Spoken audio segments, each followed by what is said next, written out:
అలాగే మీ పొలిటికల్ జర్నీలో కూడా ఆయన ఏమైనా సలహాలు ఇస్తుంటారా మీరు మాట్లాడినప్పుడు కానీ, ఒకవేళ ఏదైనా ప్రెస్ మొదట్లో చెప్పేవారమ్మా. నేను ఫస్ట్ పబ్లిక్ లైఫ్లోకి వచ్చినప్పుడు బహుశా నువ్వు ఇట్లా మాట్లాడి ఉండాల్సింది కాదేమో, ఇట్లా మాట్లాడవలసిందేమో, లేదా నేను ఇట్లా అనుకున్నానంటే కాదు అట్లా అయి ఉండొచ్చు కదా, ఈ రకమైనటువంటి సలహా సూచనలు ఇచ్చేవారు.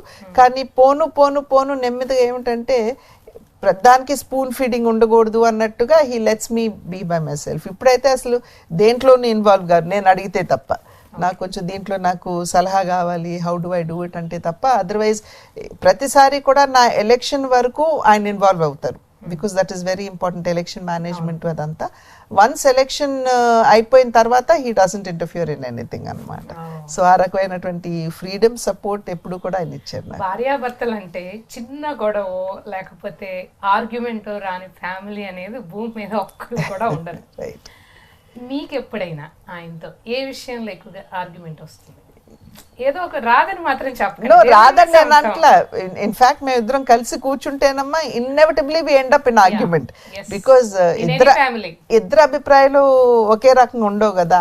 వారిది ఒక రకంగా ఉంటుంది, నాది ఒక రకంగా ఉంటుంది. So we always end up in arguments. కాకపోతే ఆ ఆర్గ్యుమెంట్ ని మనం మన జీవితాన్ని నెగటివ్గా ప్రభావితం చేసే విధంగా కాకుండా ఎక్కడ కట్ చేసుకోవాలన్నది డెఫినెట్గా వారికి తెలుసు, నాకు తెలుసు.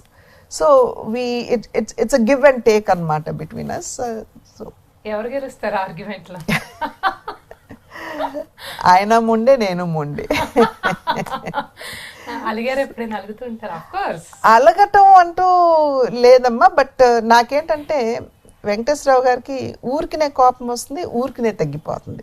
సో ఆయన కోపం ఏంటంటే క్షణికమే, కానీ నాకు కోపం రాదు. ఏదో 3 సంవత్సరాలు 4 సంవత్సరాలకు ఒకసారి కోపం వస్తుంది.